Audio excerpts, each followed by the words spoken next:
clarification, question, do not ask in chorus. And you just need to raise your right. Very good. Right hand. And our third classroom rule, keep the classroom tidy. Again, keep the classroom tidy. Okay, so we need to maintain cleanliness here in our classroom. Do not put some trashes everywhere. Do you understand, class? Yes, teacher. Are my classroom rules clear to you? Yes, teacher. Okay, so yesterday or last meeting I gave you an assignment. Do you remember? Yes, teacher. Alright, can you pass it forward?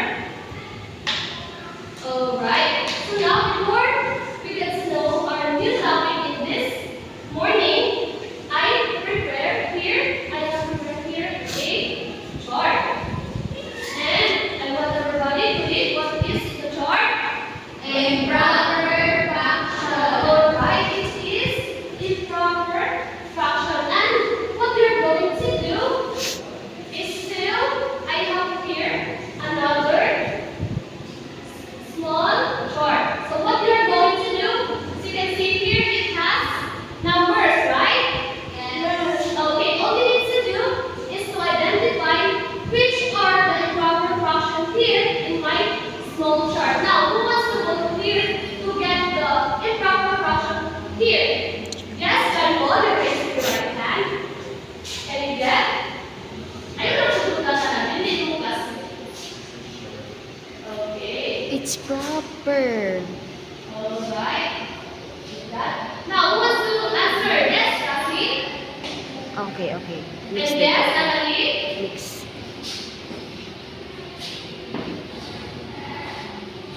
What else? Yes, Jasmine. Can see other another.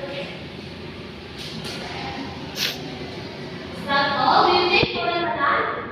Yes, teacher. Alright. Okay, now, do you think class answers of your classmates are correct? Yes, teacher. Alright, how can we say so? You still remember what is improper fraction? So it is improper fraction. Can someone recall? What is improper fraction? Yes, Cassandra? Improper function, teacher, by numerator is bigger than numerator denominator. Precisely the point. An improper fraction is the number which is the numerator is bigger than the denominator. Very good. Now the question is, how about this number class? Are you familiar of these numbers? Yes, teacher. Alright, some of you say yes and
calculate over Cassandra if it is, what is the example of Cassandra? 3. Now, do you think this is an example of improper fraction? Yes. Very good. So that is improper fraction, which is the numerator is greater than the denominator. Now the question is, let's go back to the converting. Since we're going to convert the mixed fraction into improper fraction. But first, let's define what is the meaning or what is the definition of the word converting or conversion. Are you familiar with that? Okay, so conversion, everybody, is it? It means changing one thing to another. Okay, it says here in the definition that conversion it is changing one thing to another. Like for example, I have 10 pencils.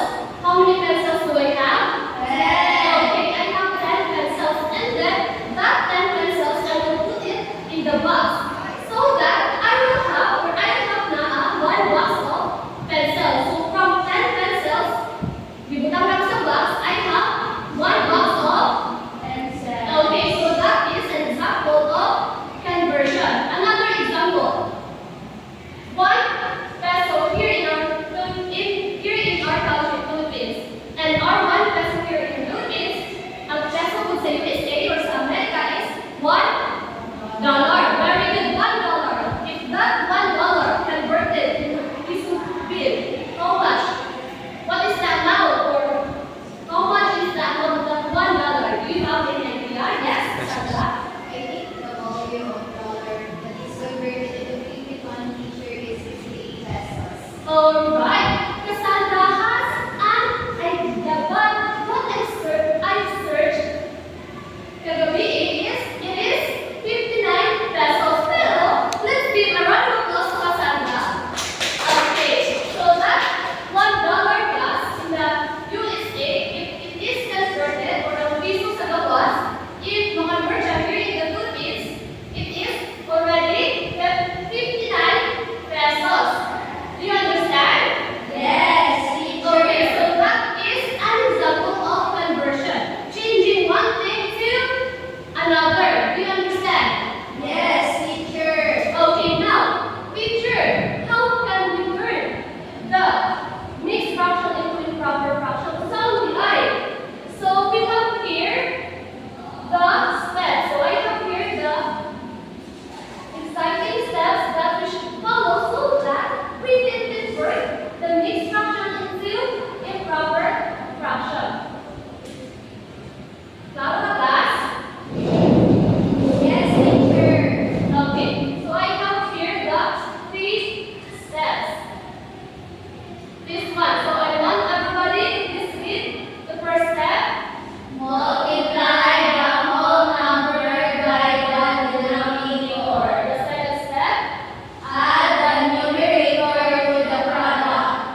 today. You learned what? Yes, teacher. Are there any question or clarification? None, teacher. Okay, none. So now, class, do you think it is important to be accurate or to be true by using number? Yes, teacher. Do you know what is the word accurate? Yes. Okay, so very good. It is important to be accurate or to use in a proper way in numbers, especially in cooking, no, in pagluto ta.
30 over 4.